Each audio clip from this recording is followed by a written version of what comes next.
Bang.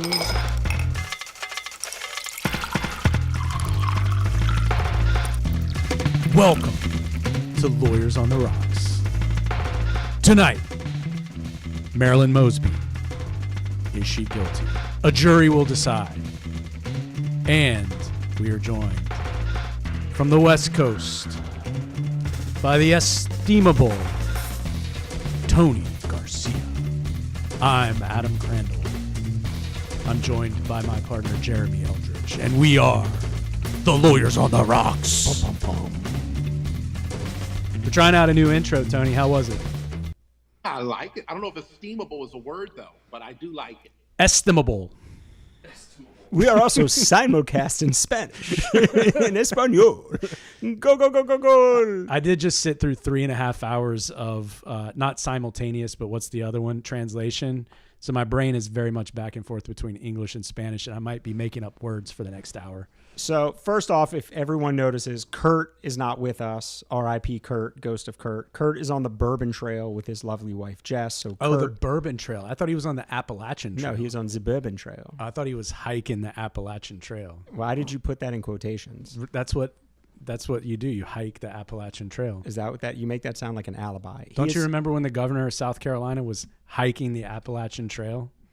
I've never read any South Carolina news. We read a lot of Florida news on the show, a lot of Ohio news on the show, some New York news on the show. What about California news? California news on the show. We have some California news today. We don't really have much South Carolinian news. We should change that. So Kurt will be back next week, and Kurt is supposed to be bringing us back some whiskey. We'll see how many bottles he can smuggle back. I mean, Kurt's a big fella with big luggage, so hopefully he can bring us back a lot of bottles. But we have one of our very good friends, Tony Garcia. And the best thing about Tony Garcia is that I can't believe Tony has been in a murder trial, and I'm not exaggerating, for 2 months now in LA? September 23rd is like incredibly long, and it's going to go till probably November 22nd. And so Tony, number one, Tony's in court, and his court doesn't sit on Fridays. So Tony put a suit on just for the podcast, which makes him the most best-dressed guest, which rhymes, that we've ever had. I also love the fact that Tony's Baltimore office is right next door to us. And his first time on the podcast, he's on Zoom from California. Yeah, it makes perfect sense. He's like, it's also 1 p.m. there, so I like how Tony's already day drinking. Tony didn't even wait until happy hour. Now, before we get to some of Tony's stories, because if you know Tony, in my opinion, Tony as a defense attorney probably is one of the best storytellers I know. I'm not going to say you're one of the best defense attorneys. You're a very good defense attorney. I'll kiss your ass after I've had a drink. But he has some of the best life stories. But where I need to begin is how I met Tony 20 plus years ago when I was I wasn't even a law clerk. I apologize. I was a law student at the University of Baltimore, and I went to law school with our mutual friend of ours named Sterling. And I said to Sterling, I had been doing a Rule 16 as a young prosecutor in PG County. And my first day in PG County as a young prosecutor doing this Rule 16, like internship thing. I walk in, and it's the 7th grade class clown, whose name I'm not going to say, being prosecuted for cocaine possession. And I realized pretty quickly, I don't want to be a fucking prosecutor in PG County and prosecute kids I went to school with, where I grew up. So I say that to Sterling, and he goes, man, I'm a law clerk at the state's attorney's office. Maybe I can get you a job. So I send in my resume, and I get brought in for an interview. And this guy's good friends with Tony Garcia, and I meet with the head of homicide, Mark Cohen, who passed away, but he's the head of homicide for 40 plus years, and another guy who's like deputy homicide, Matt Frayling, both very storied, wonderful prosecutors. And Matt starts going, man, how long have you been a fisherman? And I was like, fisherman? And he's like, yeah, man, I heard you're like a deep sea fisherman, and you're a black belt in karate. And I was like, deep sea fisherman? He's like, yeah, I heard you're like a big fisherman, and I heard you're a black belt. I heard you've been doing karate your whole life. You like competed in karate, and this is what you've been doing.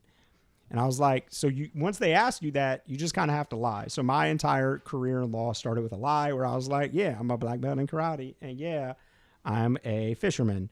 I get the job, and then I find out that for some reason Tony told the head of homicide and the deputy of homicide that I was a fisherman. I still don't really understand why. He said we had been on multiple fishing trips together. I don't know where the fuck that came from, but I have to thank Tony, because without Tony, and my lying about being a fisherman and a black belt in karate, I would have never, ever gotten my job at the state's attorney's office, where we're supposed to be honest with judges and with everybody about what we do. So you are like Mike Ross because your whole career is based on a lie? Oh, Jesus. I knew he was going to bring it back to Suits. Wow. I knew. So, Tony, thank you for joining us. What we usually do is if you can just give us a little bit about your background, you know, where you grew up, where you're from, and how you got into law. I wanted to be a lawyer since I was a little kid, probably 9, but I didn't know what type of lawyer I wanted to be. You know, watching LA Law and some of the shows like that were always fun. And my family, we're kind of brutal debaters. You know, we take the skin off each other while we're debating verbally back and forth. And so it kind of got ingrained. I sort of enjoyed it. And, you know, my father is always one of these guys that always has if you tell him a story, he's always got a story too. And so it kind of ingrained in me to tell stories. I went to I'm from a little small town called Wilmington, Delaware. And I left there, went to Hampton University of Virginia, where I graduated from there. Then I was accepted at the University of Maryland Law School. Once I finished there, I kind of bounced around and trying to pass the bar. And then when I finally passed the bar, I got hired with the Baltimore City State's Attorney's Office. And so I was there for 10 years, went through almost every division. My career there ended after I won a triple homicide that I had to try back with 3 children were unfortunately killed. And so I took the time to sort of use that as a springboard to start my career. And then I came on out. I joined Ivan Bates, our current state's attorney. Before we dive into you as a defense attorney, Tony, there was a deputy of the state's attorney's office, Kim Morton. And Kim Morton used to have this saying for prosecutors about, you know, and she would say this in large groups of prosecutors. It kind of pitted us against each other. But she would say, there are a lot of you who are, you know, I'm happy you are here and I'm happy you guys are in public service. And most of you guys are great prosecutors, but there are going to be some rising stars and they're going to pass you and don't be mad about it. And everyone would kind of look at each other like, do you know who's ambitious? Do you know who's going to, you know, you kind of get these looks. But in reality, Tony, I think you have the honor of, we used to kind of measure how quickly you could get to homicide. And normally, if you start off in district court and get to homicide as a state's attorney in the city, even when things were fast, it would take 4 or 5 years. It was really hard to beat 4 years. Tony did it in just under 3, if I remember, or just over 3, if I remember correctly. And Tony doesn't brag about that. You've never bragged about it, but it's one of those things where you shot up through the office. You know, I'm sure if Ivan was on here, Ivan Bates would be like, guys, I made it in like 18 months. But Tony made it in 3, and you kind of went in you were fortuitous because you got to try some pretty serious stuff in juvenile, if I remember correctly. And then he shot up to homicide, and it was very uncommon for you to get it in 3 because even I got up to narcotics in 2, but I wouldn't have been able to do that. So I just kind of wanted to honor that. So Tony, when we have lawyers on, we'd like to ask a series of 3 questions.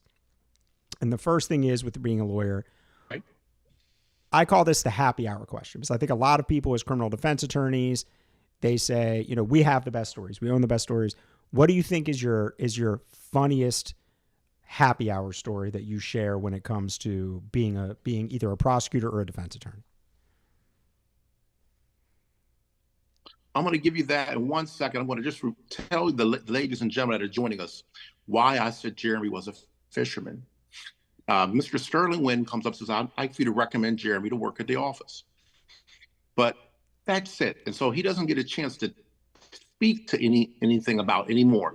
He doesn't tell me anything about race, height, weight, nothing. Hey, I want you to recommend this guy, Jeremy Eldridge. And he's supposed to speak with me later that day, but I don't get a chance. So I'm walking by my supervisor's office. He calls me in and sits me down, and I sit in front of this chair, and he says, well, tell me about Jeremy Eldridge. Now, I don't know anything yet. And I'm sort of like the guy on Usual Suspects, where I'm looking behind him at the photos behind him, and I'm trying to calculate what I'm going to say, and whatever's up there, and I'm like, yes, I went fishing with Jeremy. I've never heard of this. And I'm looking, behind him, and I'm looking at it like a verbal Kent on Usual Suspects. Hold on a second. So you're telling me my background, you basically stole Matt Frayling's pictures because Matt was into karate and fishing? Dude, what if he made me get up and spar? You basically set me up to get beat up if you think about that. Oh, man. Look, I'm glad I got the job, but that makes a lot more sense. And I've never actually asked you why you did it. I thought it was best to lie in my job interview.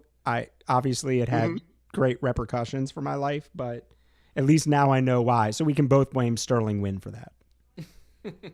I mean, everybody lies about fishing. My funny story was a friend of mine called me. He was a lawyer in New Jersey, and he bought an older house from the 1800s, and had two curious things in it that were silly. And he kept saying that the house was like a old colonial home, and it had this area in it that had like old things from the 1800s down there, and so it was sort of like a stone enclosed basement. It might have been some sort of wine cellar.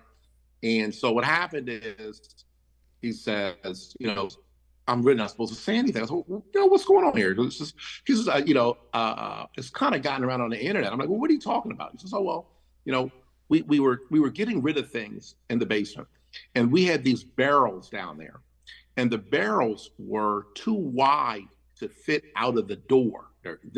Over time, the doorways had narrowed, so you had to like really break this barrel open in order to get it out of the house.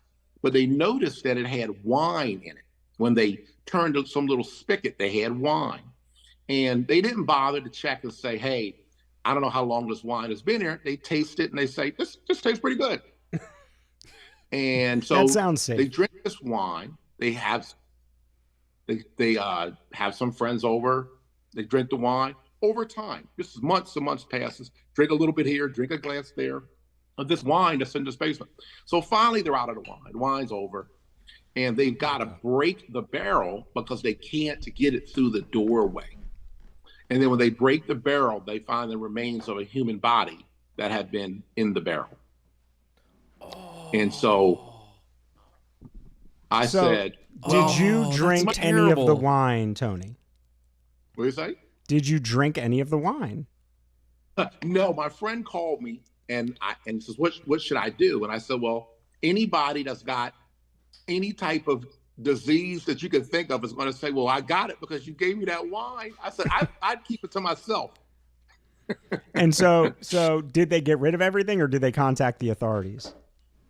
Well, the authorities came, but it was so old. It was just, pieces of a body in there. Yeah. Like, I have to admit, if I'm going to, as someone who likes whiskey, if I'm going to go, like, you want us to, yeah, like, you're getting murdered. Just dunk right? you. Okay. Even so, let's say you're not getting murdered. Isn't it better? Like, if you're like, oh, I can be buried at a cemetery, or I can be, cremated, right? And turned into cremains. Why isn't that a business where, like, oh, Jeremy loved whiskey, we put him in a bourbon barrel, and then after you die, or is this how you die? No, after. I mean, it could be. I'm just saying. You don't want everyone gets to drink me. You don't want to just get thrown in the raw mash so that you get distilled into the. Maybe this. I'm just saying. Maybe this could be a thing, and then you get to celebrate me. I'm making this about me. I like how Tony's like, Tony. This is how you know, and this comes up all the time, right?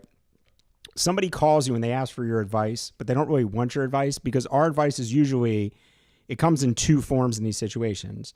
Shut the fuck up, right? And shut the fuck up. And that's what everyone says. Like, I have people that call, oh, I think I should know, just shut the fuck up. But no one ever wants to listen to that, and it's the cheapest advice you could ever get. So they call it, we got a skeleton, we got a dead body, Tony, from the 1820s. Just shut the fuck up. And everyone can sue you about it. Now shut the fuck up. But no, we still want to tell everyone that it happened. No one ever listens. It's the freest advice that you could possibly get. I wish I could just wear a shirt that says EN Lawyers. Just shut the fuck up. It's like Nike. Then we'd be out of business. Yeah, because no one listens. No one listens. So Tony, that is your best legal advice story. What about your best in court story? My best in court story is this. my best in court story is a young man, and he decides that he's going to pretend to be a cop. And so he takes this prostitute up to the hotel with him. The hotel's like a U-shaped outside with like a little guardrail around it. And so it's sort of like a U-shape, so there's no indoor part of the motel. So you just walk up the steps and go in the room. So he takes this prostitute in the room, and eventually the prostitute is undressing. You know, he springs upon her that he is an officer, and he holds up his badge. And the prostitute says, well, you know, I have my partner outside. I'm gonna call out there and have him arrest you, unless you have sex with me. So the prostitute, I guess, assumes, okay, well, he's got me, I'm busted. So she says, let me freshen up. She goes to the bathroom. She goes in the bathroom. She calls her sponsor, pimp, whatever the word you might use. So she comes on out. She's topless, but still has her pants on. She comes on out. There's a bang on the door. Bang, bang, bang. I don't know. Bang, bang, bang, bang, bang. We're in. He opens the door, and there's this male. What are you doing with her? What are you doing with her? And he confronts him, and he says, you have a fake badge. You have a fake badge. And the guy's like, no, I don't. And if you don't back off, I'm gonna call my partner. He's right outside in the car. He says, no, you're not. And this gentleman that arrives, the sponsor, has a handgun. He pulls his handgun out. My client, knowing the jig is up, that he's not a real police officer, takes off running. He's running. This pimp is chasing him with a gun, and the prostitute, who's topless, is running behind him. He managed to hide in a bush, which allows them to go in, and they're looking for him, but he hides behind this bush. He managed to make a break to the outside of the U onto the street. As he's going out there, the pimp and the prostitute come running behind him. He sees a cop car who is not there for any reason at all, other than driving, God doing who knows what, but nothing to do with the case at all. My client sees the cop car. As the car is driving down the street, I assume maybe 20 miles an hour, my client dives on the hood of the cop car. The cop slams the brakes. He gets out of the car, and the cop's like, yo, what's going on? Tell me what's going on. And everybody did what Jeremy just did, and nobody was convicted at all. Because in order for any domino to fall, she had to admit she was prostituting, he had to admit he was a fake cop, and he had to admit that he was a pimp or trying to shoot this guy with this gun. So all three cases ended up being. Oh my God. Okay. I have a couple. I'm glad that you, when I told you I was going to ask you some of these questions, you also reached for some stories that I've not heard. My first question is, when the guy jumped on the car, did he have pants on? Because isn't he waiting? He's waiting for the girl to come out of the bathroom, so he's like waiting for her, right? But he still had his pantalones on. Okay, because I have to admit, he must have not been too anticipating that she was going to follow through with his fake badge. See, that's what I thought when Tony's like, she went to the bathroom to freshen up. I'm picturing him butt naked, so he answers the door butt naked. He runs out butt naked. He jumps on the cop car butt naked. I thought she was going to climb out a window. That's where I thought it was going. So I thought that it was going to be a real cop outside coming in. I thought that too. And then he was going to go, I'm a cop too. That was a good night. But see, I like how you rounded it out, because normally no one takes that advice. So Tony, I thought you were going to tell a story. And if you're willing to, I'm going to ask you to do this.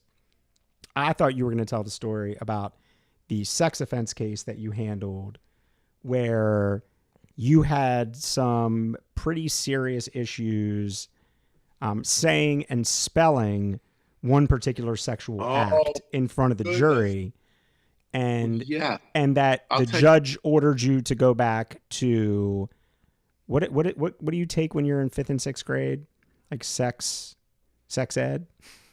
Like the judge basically ordered Tony back to sex ed on this one. So can you share that one, because that's the one I really wanted to hear.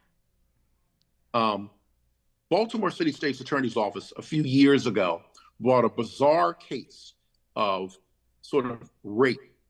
And why do I say bizarre case of rape? Because the woman said that he was giving her oral pleasure while she slept. and she had called the police initially. But when she got on the witness stand, I asked her, do you give him pleasure to wake him up sometimes? And she said, yeah, I do it all the time. It's a part of our routine. I said, so when he was doing that, giving you oral pleasure while you were sleeping, did you consider that rape? And the state's attorney jumps up and says, I object. And I probably, in light of me being an attorney, should never have asked a question like that, because she could have given me a bad answer. But instead, she said, no. And the whole room paused. And the state's attorney objected and says, well, she can't give consent because she was asleep. So it's still technically rape. So now we get to the closing argument. And I'm doing my closing argument in front of the jury. And I'm putting on my routine and I say, Your Honor, and you're trying to phrase this right for a jury. Ladies and gentlemen, the jury, and I use a word, and I said, he's given this woman cunnilingus. And the judge looks at me and she pauses and the jury pauses. And I don't know why they're looking at me. I don't know if something's on my head, something is behind me. I don't know. And the judge just looks at me and she says, Tony, Mr. Garcia, there's no T in that word. And I didn't get it at first. How many times did you say cunnilingus? I probably 3 or 4 times. And I was so embarrassed. I felt like just like crawling under the table, and laughed. They ended up laughing with me, and it turned up being the bond to show how ridiculous it was. But I'll never forget the moment when she says, Mr. Garcia, there's no T in that word. And I'm willing to bet it was a not guilty. Absolutely, we got a not guilty. We got a not guilty immediately. The guy took pictures of me and put it on his Facebook. With the word cunnilingus on top of it. They referred to you after that as the oral pleasure attorney. Tony Garcia. So I he makes your mouth happy. My children thought it was horrible. They didn't think it was funny. That's horrible. That's wow, Dad. How could you even think that's a funny story? But most men hear it and they laugh. But it was really, really embarrassing, let me tell you. Do your daughters not think it's funny because we're making light of something that happened in a trial, or do your daughters not think it's funny because their father thought it was cunnilingus? Yes, because your dad was an idiot. And you said cunnilingus. It's not a word men use a lot. Like I will say, as a man, we struggle in court sometimes on cases like this where we're supposed to be describing sexual acts. It's not terribly comfortable. I had a case with, I made a, whatever, I can get in trouble with this. I made a bet with Brandis Marsh when we were both prosecutors, and he is now at the Attorney General's office, during an arraignment of a case. It was a drug case, and they were selling this heroin called Good Pussy, which I happen to think is the best name of any heroin I've ever heard of. Because like, who doesn't want to start walking down the street like, got that good pussy? You're like, I mean, okay.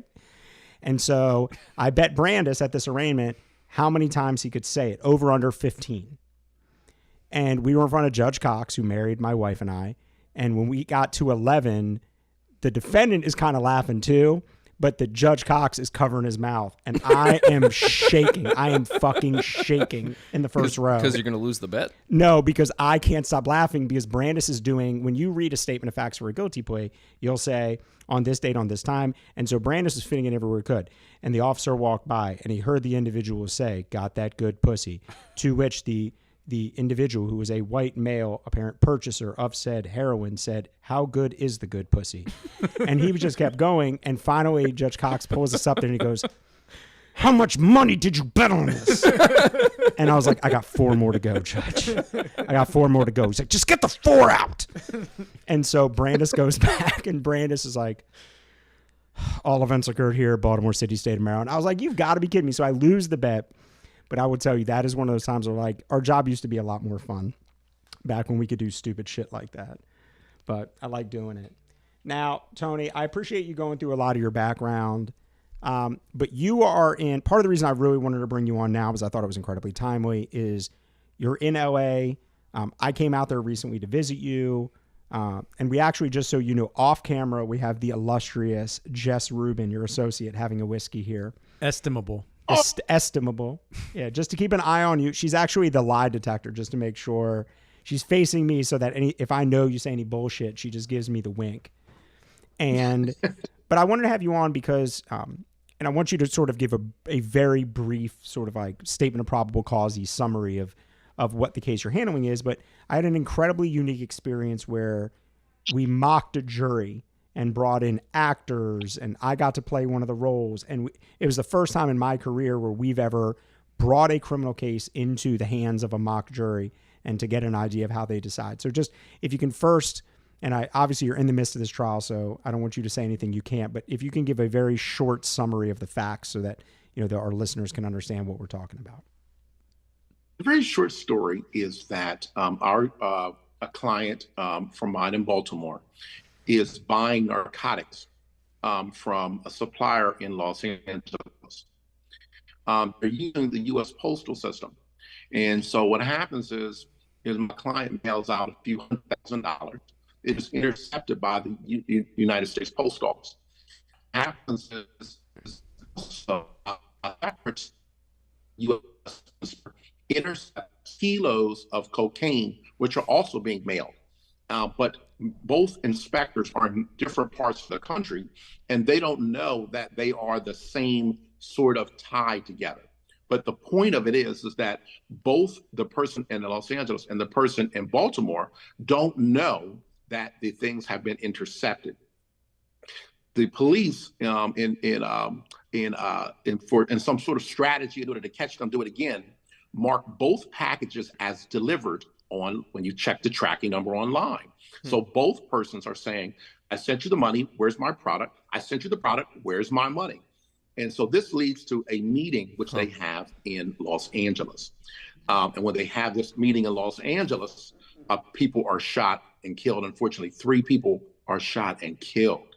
And I am here now in that regard. It's been a 9-week trial so far. I've been there since September 23rd. It's going to go through from September 23rd through about November 22nd. And it involved almost 80 witnesses. Jess just had a seizure, by the way. Just so you know, when you said it was going through November 22nd, Jess just fainted on the floor. We're having paramedics. She's unresponsive right now. It involves silencers. It involves all sorts of experts. And it's a really it's an enormous amount of work. Now, when I came out there, we brought there's another lawyer, Loist Fletcher, who you're trying the case with, who's a lawyer in LA. And your case has been on TMZ. Your case is on local news every single day. It's one of these hot cases. And I would say much like in Baltimore, the squeegee murder case, the death of Timothy Reynolds, these cases that are sort of everyone's in the courtroom every day and you're in LA for it. And so because it's such a big case, I came out there and I got to play the role of the IO, the investigating officer, and I got to be the detective. And you got another friend of yours who was a longtime practicing attorney to play the role of the prosecutor. You got some actors from LA to come out and play the roles of some of the various witnesses in the cases, and even had a fake jury, where we spend a day presenting the case from them, which I thought was incredibly unique. I guess, you're still in trial now. What did you get out of that experience that you're using, and how do you think that impacted you, being in the middle of trial as to, are you doing the same things you would have done otherwise? Oh, no. That, when we did that mock jury, which was also my first time, we replicated the ethnic backgrounds of each juror and the general age bracket of each juror.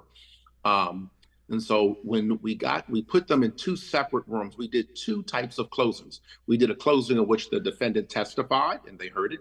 And we did one where the defendant did not testify. And so we broke that jury into 2 juries. And then what we did is we filmed their deliberations after they got all the evidence that was presented at trial. And so we filmed their deliberations, and then we got to listen afterwards to their deliberations. And it was phenomenal. the things that I thought were important or that sank the ship or that made things rise and fall, they didn't care about. The things that they had all these other issues. And so they gave us a phenomenal amount of information about how people think and digest the data.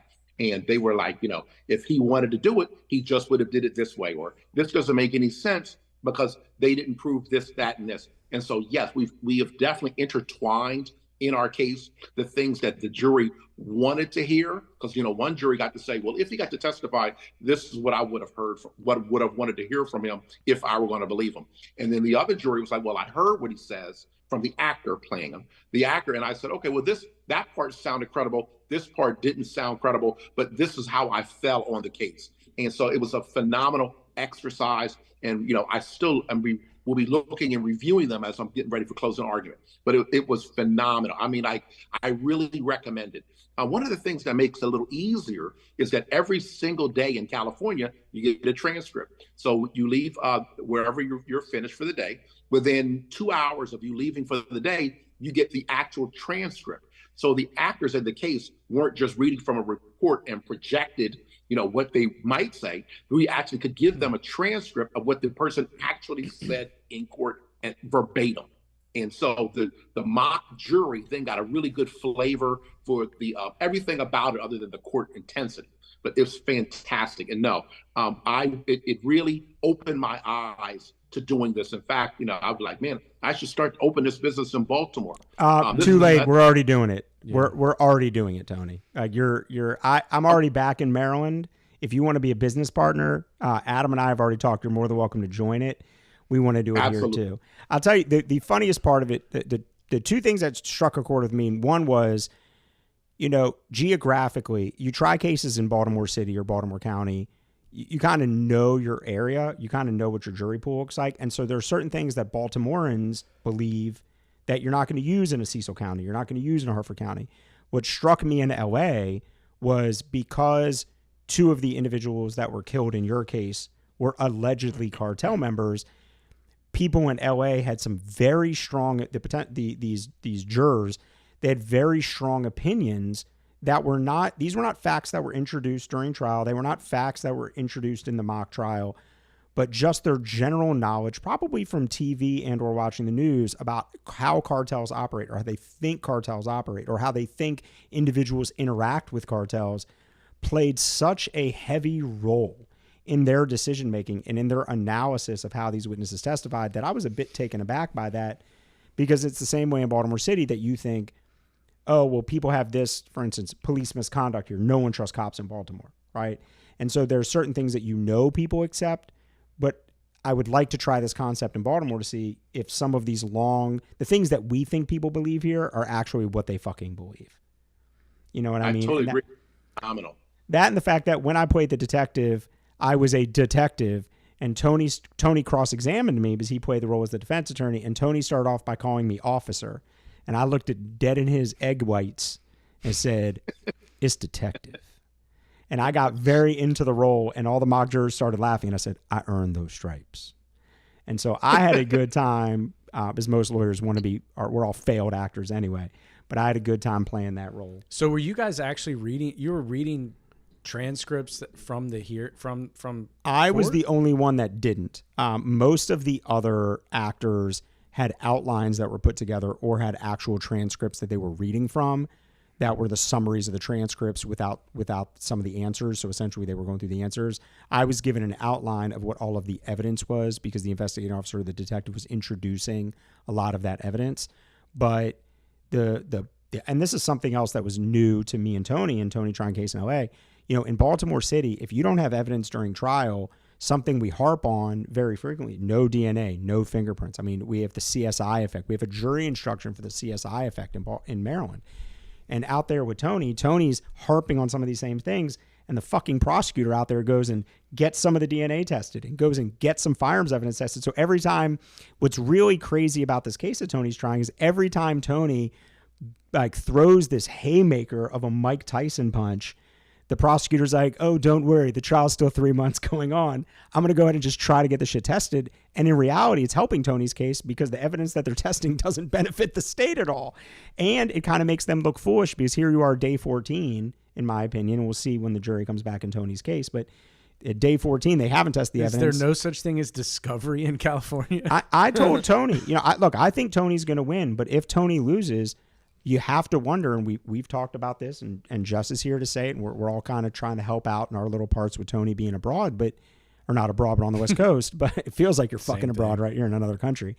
But it does kind of feel like that. Like, even if you do lose, how are we not in the world of late expert disclosures and violations of discovery? And you don't have to comment that because you're the attorney of record, but I mean, it's out to everyone, all your friends on the East Coast that do this for a living. We are astounded at some of the late disclosures and the efforts by this state's attorney in trying to introduce evidence that was never disclosed pre-trial, because it affects, like, as a defense attorney, it affects how you're going to try your case. Like, if you know the DNA hasn't been tested and you pick a jury, you should be able to rely on that theory through the entirety of the case. If you know firearms evidence hasn't been tested, you should be able to rely on that once you have a jury in the box, right? And you've really had to pull some rabbits out of a fucking hat and deal with some late disclosures there. You don't have to comment on that, but I at least wanted to say it for you. What they do is the judge will say, okay, Mr. Garcia, they're bringing this DNA. Here it is. Here's the results. We will continue the case and just bring the jury back in a month. And if you wish to have an expert, just name your expert and how long you need, and we'll bring the jury back. Otherwise, we're bringing it in. And the same thing was with a gun that was found in the house that I said could have been the murder weapon that wasn't tested. They just, once I pointed it out to the detective and made my point during the trial, after opening statements, and they were like, oh, they went and tested it and then brought it in. And they were like, well, Mr. Garcia, if you wish to contest it, we'll hold the case off for a week so that you can hire your own expert right now and test it. And then we'll just come back with your own expert, which sort of calls your bluff in a way. But if your client doesn't have any money, so I don't work for the state. And so, like, I've got to, do you have money for a expert and pay them and then get it done in, that amount of time? Yeah, I was very fortunate that when they tested the DNA, it excluded my client. So even though they tried to chop my head off, the bullet ended up curving around and hitting them with it. So when it came back excluded, I'm like, oh, nope, you tested it. Now it's exculpatory. Now it comes in. This is truly trial by fire. Look, we've all been there in trial where, like Adam today, usually it's me running with my hair on fire at the end of the day, Friday. Adam comes in after hearing where his client of 4 years, because immigration cases take a decade, all of a sudden during his testimony today invented a third child that Adam didn't know about, because it's always good to have your client add a child once they testify. But that's Adam. I think Adam feels better listening to you say that you had DNA tested during your trial. Does that make it any better? Yeah, that's crazy. That's why I wanted to have Tony on. Now, Tony, we're going to move on to some other Baltimore and or Florida, Ohio stories. You want to stay with us, bud? Absolutely.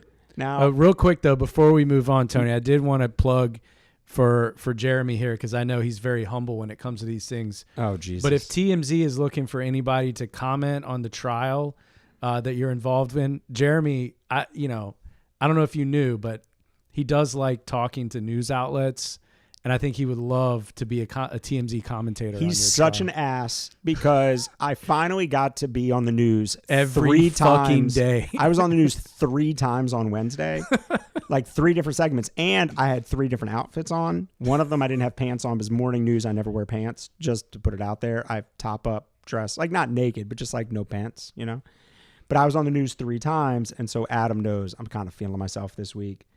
That's what you do with no pants. I do the news with no pants. Ron Burgundy did the news with no pants. Why have you been on the news so much this week, Mr. Eldridge? Marilyn Mosby, hashtag Mosby Watch, hashtag Mosby 2023, hashtag Mosby for mayor. Yeah, that's who she's running for. So we got a jury selected this week, Tony, and you don't know this because you haven't been here, but I do want to say I had an MS-13 gang sentencing this Wednesday, which I had scheduled a while ago. What I did not pay attention to and forgot about was it was also jury selection for Bullshit. Marilyn Mosby. Bullshit. You Not knew. bullshit. Bullshit. I didn't know. You So knew. I show up at the federal courthouse and I run into all the Mosbyites, right? Some motherfuckers I know that are linked to Marilyn. And I look like a motherfucking stalker. Like I will, and they're like, why are you here? You're here because you just want to be on the news. Exactly. But in reality, I'm like, no, I have an MS-13. I'm not even stalking you. I'm here to deal with my own case. There was like, you're just here. You so believe can this, be on the Tony? news. Nope. So No, what I believe, Adam, is that he's shorting you. I think that he needs to have like a little McDonald's cup while he's doing all these interviews. Some sort of sponsors that pay your firm to be on another ink, or at least something on high. You know what I mean? It'll say bucks. You know what I mean? So you got to talk to Jeremy. So Yeah. I CFG, oftentimes something like that. I will Come on. oftentimes have the Lawyers in the Rocks, which is our own show in the background, and I'll try to move my head a little bit, like jockey my position, dodge them, just so that everybody can. But you're right. I would love a sponsor. Tony, if your law firm wants to sponsor me, I'm down. Now, openings are next week. We had jury selection. Wait, hold on. So we have a jury. I'm not caught up on We this have a either. jury, but Okay. much like Tony's case, which is going to go into 2024, they don't sit on Friday as well, because in federal court, you don't sit on Fridays. And so they will do opening statements on Monday. And I just first want to take a poll. Now, mind you, she has 2 trials back to back. The first trial she's in now is for the taking of CARES Act money, meaning money from her 457B retirement fund. The second trial, that one's due after this, is her trial for mortgage fraud. So we're in my opinion, we are in the softer of the 2 cases, because the definition, as the judge is limited to, is that you can reach into your 457, your retirement account, if you suffered financial hardship. It didn't have to be adverse. It didn't have to be severe. It just had to be any. And so when asked by some reporters, but the jurors that were let go, why they were let go, 2 of those individuals, the first one said that he had actually reached into his account as a result of some family medical needs, and he had utilized CARES Act, so he didn't think he could be fair. And another individual was not able to get into their retirement accounts because they didn't suffer any adverse consequences. And so when Maryland moved this case from Baltimore to Greenbelt, looking for what we believe to be sympathetic ears, I kind of want to get everyone's take to see, do you think, A, that moving it to Greenbelt actually benefits her because people that maybe don't know her will feel more sympathetic for her? Do you think that, I think this opens up how a lot of people suffered financially. Do you think that people are going to identify with her reaching this count to make some financial moves that benefit her? Do you think people will identify with this defense? That's the thing. There's Tony, a lot there. Tony, you want to take this first? Okay. First thing I would say is this, is that there's 2 things at play. First thing is this, if the goal is, if the decision has been made that most likely we're going to lose, then all these things to sort of get it to this different jurisdiction is just spending more time with my children, getting my affairs in order before, I take the torpedo to the ship. If that's not the case, then I think this was a horrible strategic tactical decision. Marilyn Mosby won on a ride of being an anti-establishment candidate. She also outright said, I'm going to stop prosecuting marijuana persons. She also, obviously brought the failed cases in the cases with Freddie Gray, but she still was as anti-establishment, fight the power sort of client. So I understand that no matter where you go, you may not get as much Baltimore City because of the way the juries are selected. Still, she had a much better jury pool as opposed to Greenville.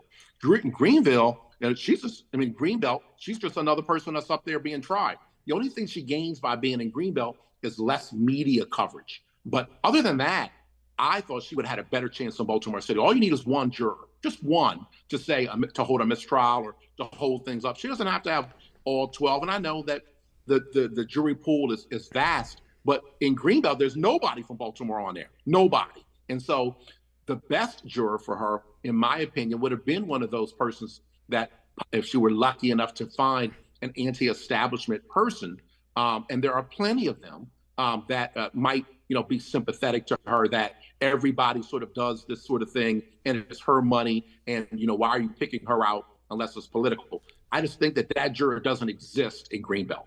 So I thought the same thing. First off, you're right about the media coverage. The only station up there was Fox, so there was no one else covering it. I also think it's because she's not in office anymore. Yeah. I think if she were in office, we would have had CNN there. But to your point, I'll tell you, having seen the potential jury pool, number one in federal court, it was older for the most part, and I could see everyone as they're winding around to the escalators going up to the third floor where they were doing jury selection. Most of them looked like black females, black males, well over the age of 40, white males and females well over the age of 40. So I didn't see a whole lot of young people there. But to your, and this is what the public forgets. She did 2 civil jury trials where she was sued, right? And she won them. She won them, one of which was an African-American plaintiff. And so if you can win in a Baltimore City jury, even with some people that are disfavored, to Tony's point, I always thought she was better in Baltimore because try the case to a mistrial and then force the U.S. Attorney's Office to consider trying you again. But all you need is one. I also agree, but for a slightly different reason. And I could be off base with this, but in my experience as a Baltimore City resident, as an actual resident of the city, that when you listen to WBAL or Talk News Radio or the commentators on Fox 45 or whatever, not you, but like on the, the commenters. I mean, I wasn't going to say it. I wasn't not commentators, commenters. The majority of the vitriol towards Baltimore City politicians comes from outside of Baltimore City. Mm-hmm. It's county residents. It's people, maybe not down in Greenbelt. Oh, people love to hate her. People love to hate Baltimore. People in Maryland love to hate Baltimore City. Yeah. People who don't live in the city love to hate the city. So I actually think she, to Tony's point, had a chance of finding, if not a much more sympathetic jury overall, at least 1 or 2 people from within the city who said, she's not in office anymore, maybe sympathetic to some of her quote unquote progressive, prosecution policies as they were. So I agree. I think moving it to Greenbelt was, as we know as lawyers, the farther you can kick a case out, the better the chances are for your client. The one defense that I'm kind of curious about, because, and I've addressed this, I think we've all talked about it, the whether she was targeted. I think that I'm not going to dive too much into that because I don't think there's really no evidence that she was targeted for a racial reason. We have a black U.S. attorney, the first one in history in Maryland. It's been under Trump and Biden. Right. The joke I've made about that is the first time that Trump and Biden would agree on prosecuting Maryland. The bigger defense question to me, because it involves the other local race here, is, they stopped jury selection the other day in order for Nick Mosby and Marilyn Mosby, who are in the middle of a divorce, to have a hearing. It looks like they got divorced. We know Nick was interviewed at City Hall. He waived his right to an attorney. He gave a statement. And she plans to call him as a witness to say, I filed the taxes. And Marilyn is going to play the innocent spouse defense, which is typically what my husband did was so complex and I didn't understand what's going on and he hid it from me. And there's a lot of case law out there for spouses, men or women, to argue that, but it's more so in like the New York hedge fund kind of situation. But the interesting thing here that a lot of people are forgetting is that Marilyn, in her own finances, when she bought one of these houses, and this is going to come out in this trial, and I kind of want to get your feedback on this, it's going to come out that it was Marilyn Mosby who moved her own $5,000 in order to purchase the house through Nick's account in order for Nick to give her that $5,000 so it looked like seasoned money as part of the down payment.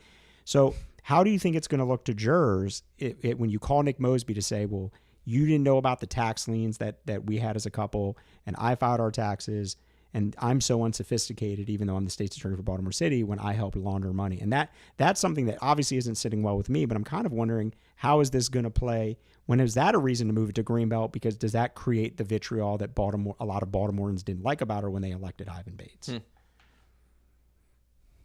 Did I stump Tony, or is he frozen? No, it's fine. It's just, Tony, you got that LA Wi-Fi, baby. You're just so high up in the Hollywood Hills. And if no one knows, Tony's sitting at a desk right now. Tony's at the fattest, coolest condo ever up there. I would say this, is that, Jeremy, remember when we did the mock trial, and remember how people thought a lot differently than lawyers. And I think that when you're a lawyer and you hear somebody's put this money in their husband's account to make it look like seasoning and things, when you hear a lawyer, that sounds deceptive. I think a citizen is going to say, yeah, we do that all the time. Mom gave me some money. I had to put money over here to get the house. That's no big deal. Everybody does that to get a house. And so I think that what's going to be critical for her is, the lying about, whether she lost money or made money and that sort of thing. But I think that the thought about moving money through the husband's account and all, I think everybody's going to shrug their shoulders and say, yeah, I did the same thing. Me and my husband have separate accounts, and it's still my money. It were our money in that sort of way. And so I think that a juror is not going to see it as heavily as an attorney or a judge might. I wonder about the same thing about signing taxes or the tax liens. I mean, Steve Levine, who is now at a prestigious DC firm, but Steve was a federal prosecutor at the same time Greg Bernstein was. And Steve was one of the first people to come out when Maryland got charged and say, and this is before the cases were severed, and say, look, this CARES Act stuff, this is going to be tough to prosecute. Congress didn't think about prosecuting violations of it when they enacted it, and it's any adverse consequence. So we can all sit here and talk about how Maryland said publicly the businesses weren't operational, but ultimately, if Maryland can show any economic impact, even if her salary went up, which it did, indisputably, if she can show any economic impact, that's what her attorney, Jim Wida, who's the head of the Federal Public Defender's Office in Maryland, that's what they're going to say. So I don't need to show you that she profited from the transaction.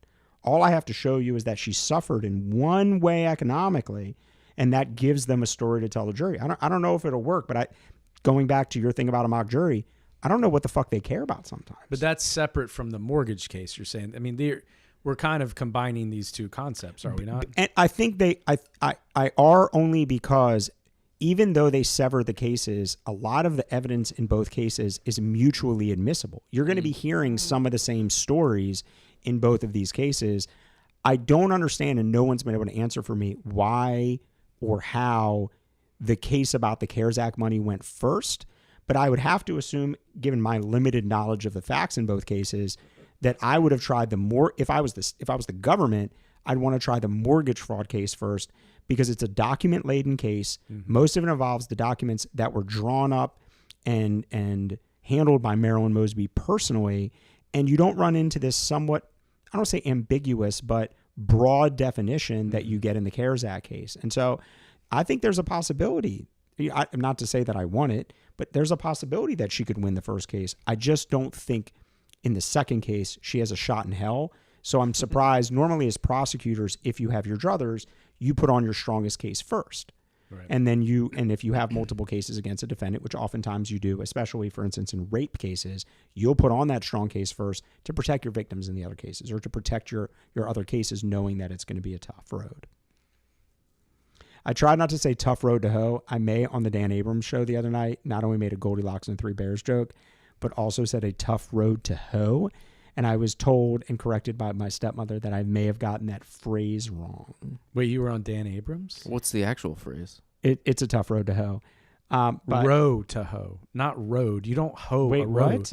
It's a gardening term. You use a hoe on a row, like in a garden. It's sex Why would you hoe a road? Hoe. Like he said prostitute earlier. I was thinking the same thing. It's not hoe. So it's a hoe like a gardening hoe, and it's a row like a row in a garden. Like, it's a tough row to hoe. Like you got some very. Of course, the guy soil. from North Carolina knows. Tony, see, you're not the only one that says cunnilingus, dude. I just get it. I mean, so everyone can laugh at me now. I said Marilyn Mosby blaming the U.S. Attorney's Office for selective prosecution, or for going after her in a racist way, when she's the one who told Isabel Cumming, the Inspector General, to investigate her in the first place, was like getting mad at Goldilocks and the Three Bears for eating her porridge when she invited them over for breakfast. But then I was re-educated by my stepmother that was not at all what happened in Goldilocks and the Three Bears. And I got the analog wrong. So Tony, this is why I wanted you to embarrass yourself a little bit, because as defense attorneys, we just try to find the best analogies, and we work within them. When you mix those metaphors, Jeremy, was that on Dan Abrams or Fox 45? It was both. TMZ, Tony's not here. CNN. Normally Tony's here, and I can run my jokes by him because everyone knows. For as much, I just want to tell a good joke online, have everyone laugh, and that's part of me doing the news. and Tony's not here to do it. And normally I could call Tony. Like one time I was talking about Marilyn Mosby in an earlier thing, and I thought it was a Hail Mary, and then he called it was the proverbial duck and chuck. Remember the duck and chuck, right? Duck and duck. Yeah. And I was like, duck and chuck. And he was like, it was duck and chuck, man. It was duck and duck. And I was like, I thought you said duck and chuck. And so I am the king of the mixed metaphor. And I feel like at some point when you eulogize me in the future, you can get these clips and just show every time that I fucked up one of these metaphors. Next time, it's my favorite mixed metaphor of all time. And you should try this out on the news. I don't want to. Does the Pope shit in the woods? Do you hear a Pope if the Pope shits in the woods? It's the Big Lebowski. Is that where that's from? I've never seen that movie. So you're telling me I can't say nobody fucks. Movies, Don't nobody fuck with the Jesus. Yeah. If we're gonna quote things, let's not do the last story. Yeah, we're gonna switch that one. So we're gonna go, Tony. Let's not do any judges. We're gonna move past the sad stuff. You know, normally it's Kurt that puts the sad stories in, and we'll be in a great mood. We're having a drink, and then it'll be like 3 Salvadoran children had their heads beheaded. What do you guys think about that? Yeah, well, their heads were beheaded. So this week on Lawyers on the Rock Snacks, we have this barrel strength is starting to kick in. We're drinking barrel strength. That should tell you something. Florida residents beware of fake cops ID'd as booty patrol. Oh, this is supposed to be, I can't believe it's not Baltimore. Oh, Baltimore would definitely have a Baltimore booty patrol. Yeah. So, Gideon, let's go to the news clip.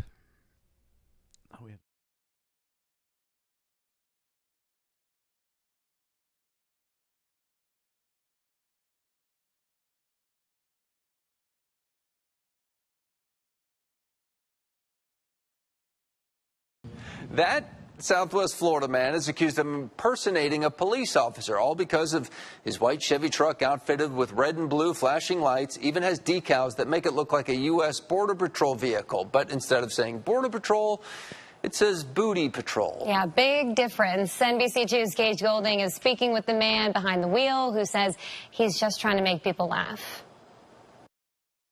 The decals with the word Booty Patrol on the truck aren't really the issue. What deputies cited him for is having red and blue flashing lights, like these. Ones that at night look as legit as the real deal. Was your intention on building this truck to make it look like you're impersonating a police officer? No, it wasn't. It was just to have a little fun, you know. Meet the man behind the Booty Patrol, Gabriel Lovano. He's the proud owner of this tricked-out Chevy pickup truck. I mean, the truck alone was like $75. That's just for the decals, plus another $5,000 to light this truck up like a Christmas tree. I was just bored, you know, and I just...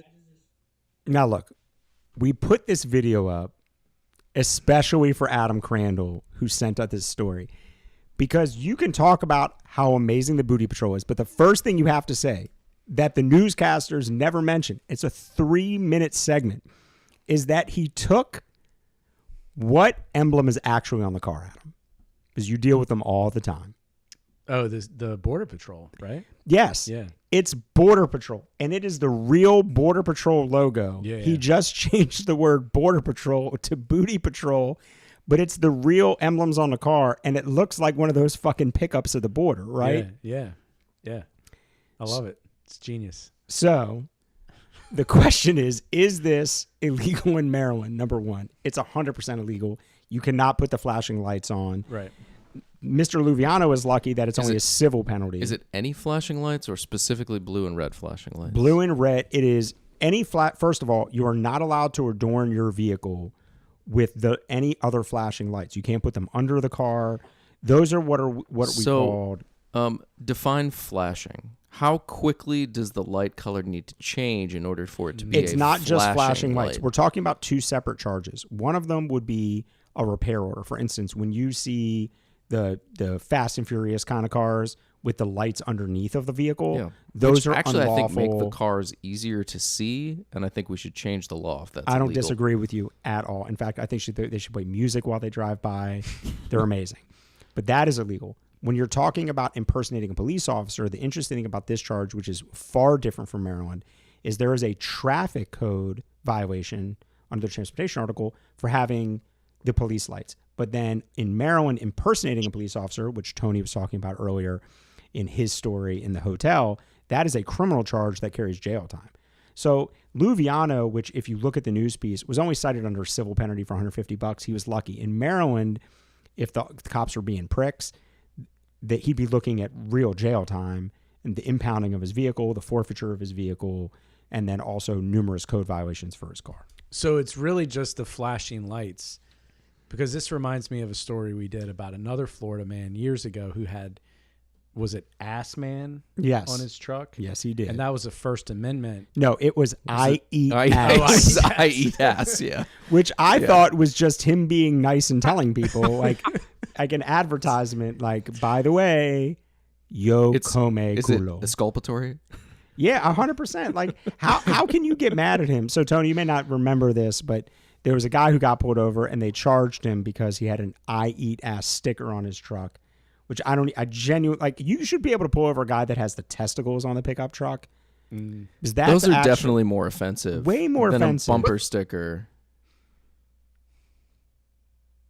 No, Tony, we're waiting for you. Please. By the way, ass does not have a T in it while we're waiting for you.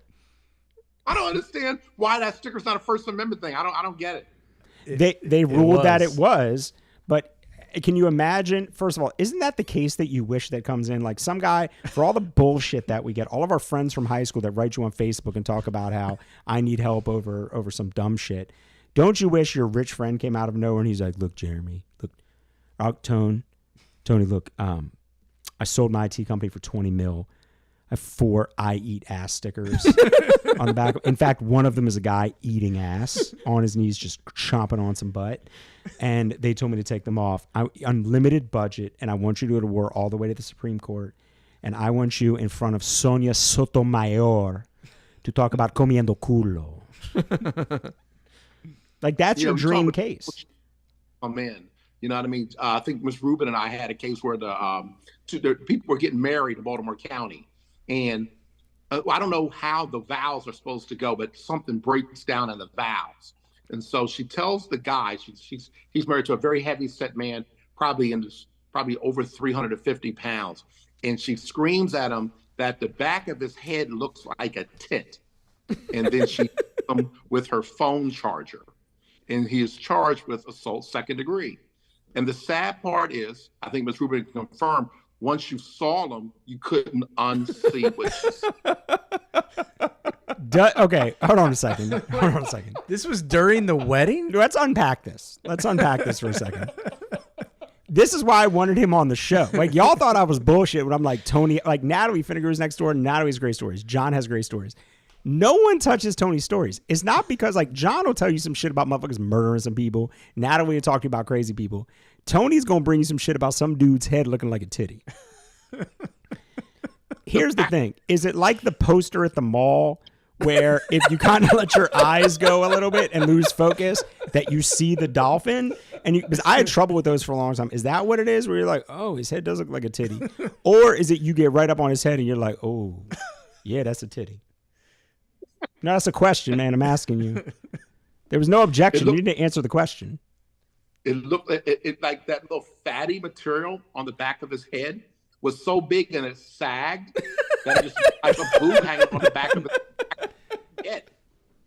Did you cup it? Did you cup it? How do you cup it? First of all, do you cup it upwards? Do you cup it sidewards? Oh my gosh. And she took her cell phone, like the charger, and took the cord and hits him with the little box part. And so she swings and hits him in the tit. You know what I mean? The head tit. Like the head tit. Is that a sex offense? If you have a titty on your head, is that a sex offense? You really have to wonder whether you should have to register for that. And then if she had called it a head tit, does that make it sexual? Look, I'm just wondering. I feel bad for the dude. Do you think his barber charges him extra? You know, like when you go to the dry cleaner, some shit I hate. He gets a discount. Yeah, That's he what I'm does. saying. No, Yeah, but he when you go to the does. dry cleaner, you know, if like you have a bunch of men's shirts, it's like one price. You bring one fucking women's shirt with you, and they're like, the buttons are on the other side. It's twice the price. And you're like, really? The buttons are on just the fucking other side. It doesn't change the fucking machine, but they're like, it's $8. Do you think the barber is like, this is more to cut? Like, because his head probably looks like you know how you get up to golf and you get up to the thing and you're like dog leg left. Like, do you think the barber's like, ooh, his head is dog leg left. He got a head titty. This is going to take longer to cut. I'm with Gideon. I think he gets his haircuts for free. Yeah, discount. Hell yeah. He gets to cup it. Hell yeah. This is why I brought you on. I mean, it just makes me, you know, I mean, here's another one to go with. I had a couple stories, Tony, about, you know, good versions of calling 911 and bad versions of calling 911, and I was hoping you could assess this. So the first one is like a more of a heartwarming thing where a 4-year-old decided to call 911. He disconnected the phone before 911 could arrive. And when the sheriff's office arrived, he knocked on the door, and the mom came out and was unaware that 911 had been contacted and called the child out. And the child said, well, I called the police because I just wanted to give him a hug. Wow. That's... The sheriff chuckled and the two hugged. The deputy then explained the importance of 911 to the boy and how it should be only called for an emergency. And they finished with a heartwarming fist bump. And then he shot him.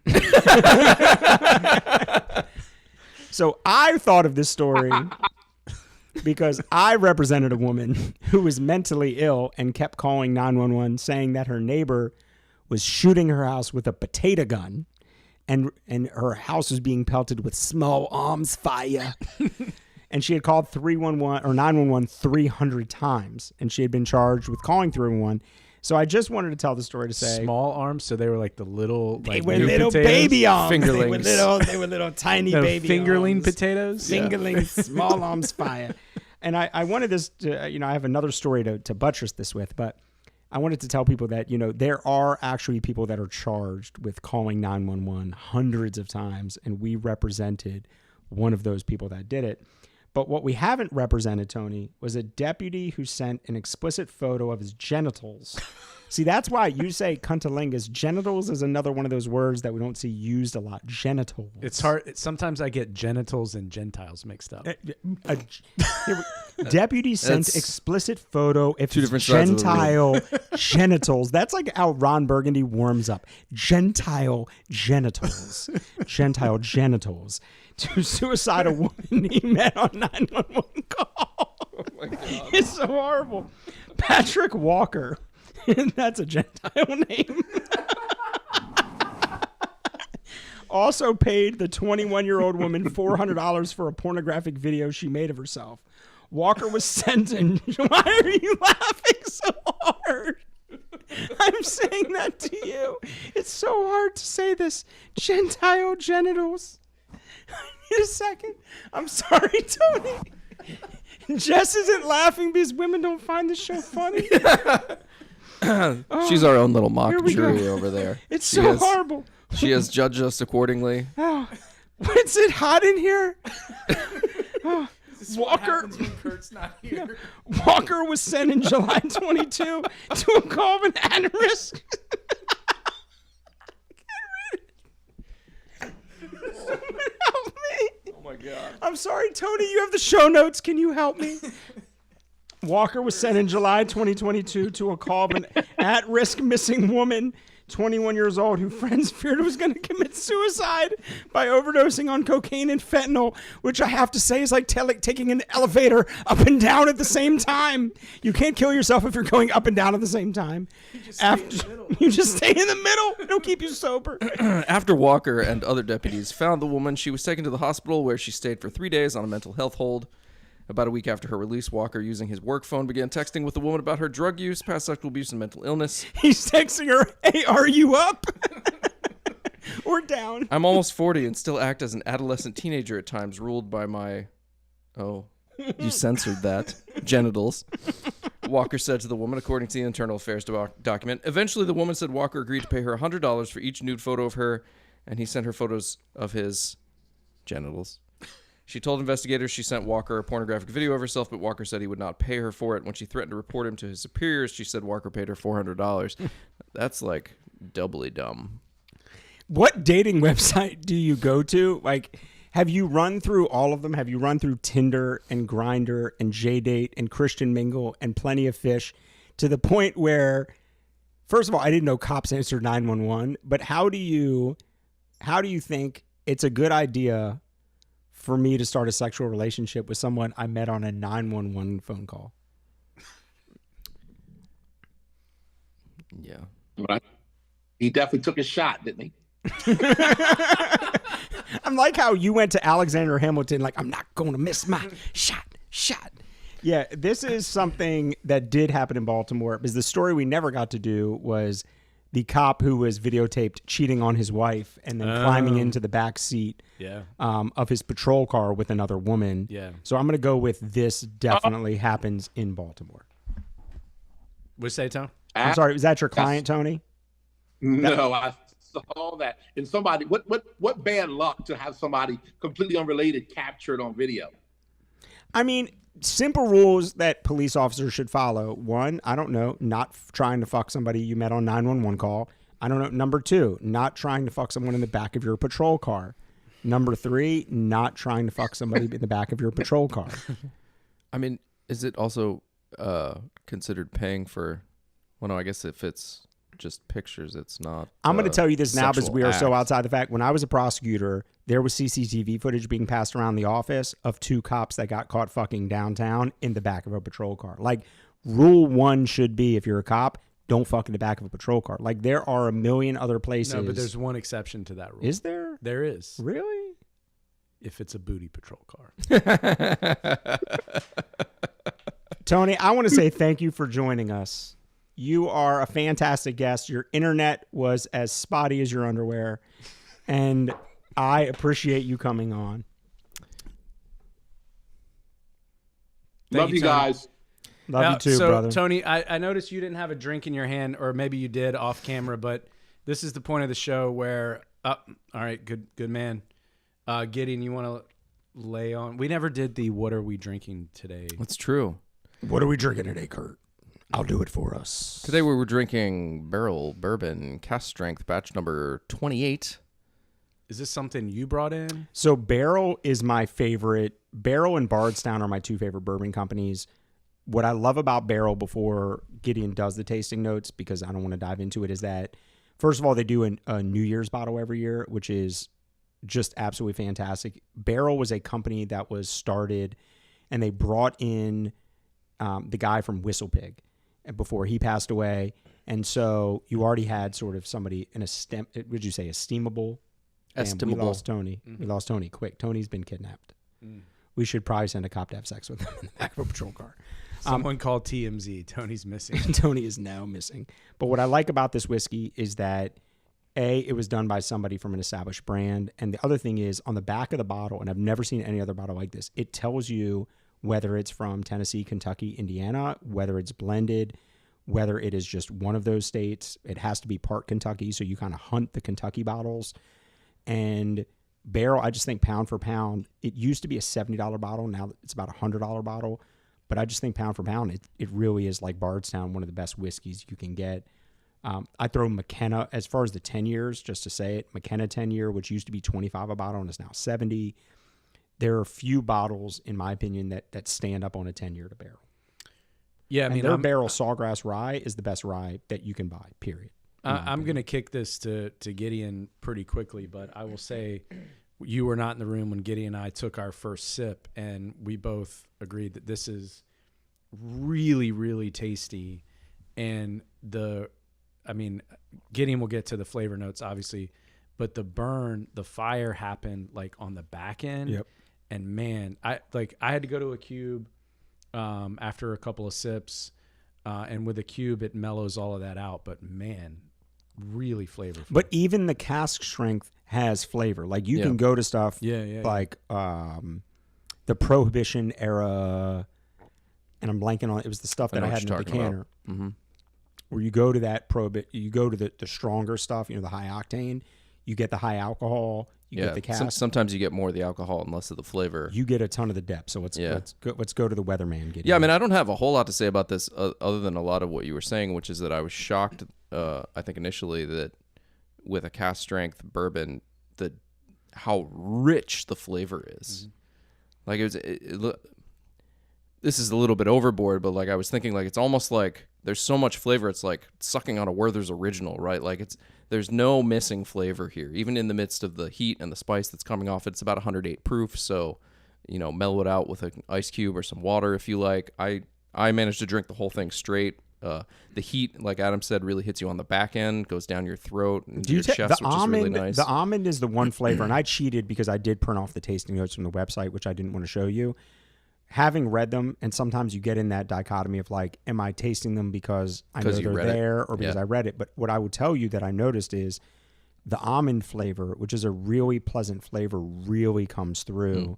And with that's sort of something I don't expect on a cask strength, where some of the nutty flavors don't come through. You might get. Yeah, and I think that's sort of like, to me, the flavor kind of morphs. Like when you first try it, you get all of those deep, rich caramel flavors that you're expecting out of a bourbon, and then it sort of like morphs into this later kind of nutty, a little bit mellower, and then like the heat hits you on the back end. So it's a bit of a journey even through every little sip. But yeah, excellent bottle of whiskey for sure. If you can get the New Year's bottles, like I'm calling them the New Year's bottles, but they're they come out annually. Get those. If you can get the Sawgrass, which we had down at Rudeberger down in Easton, if you can get a Sawgrass rye, those come out.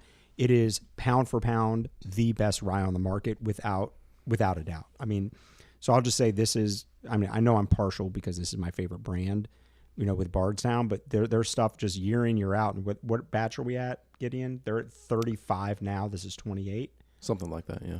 If you can hit the store and find this, like Corridor puts this on sale, 15 or 25% off, you guys should definitely pick up a bottle. So I want to thank you all for joining us on this week's episode of I think Kurt and Jess are watching us. We hope that you all enjoyed listening to this as much as we enjoyed making it. I want to thank Tony Garcia for appearing via AOL dial-up. Oh my God, that was the worst fucking internet. We're not going to apologize for that because that was horrible. That was all Tony's fault. Somewhere apparently farther out into the Pacific Ocean than Los Angeles. Yeah, in Djibouti or Fiji. I mean, the cartel has better fucking internet than he does. In the meantime, sit back, relax. Don't get kidnapped by the cartel. Try not to.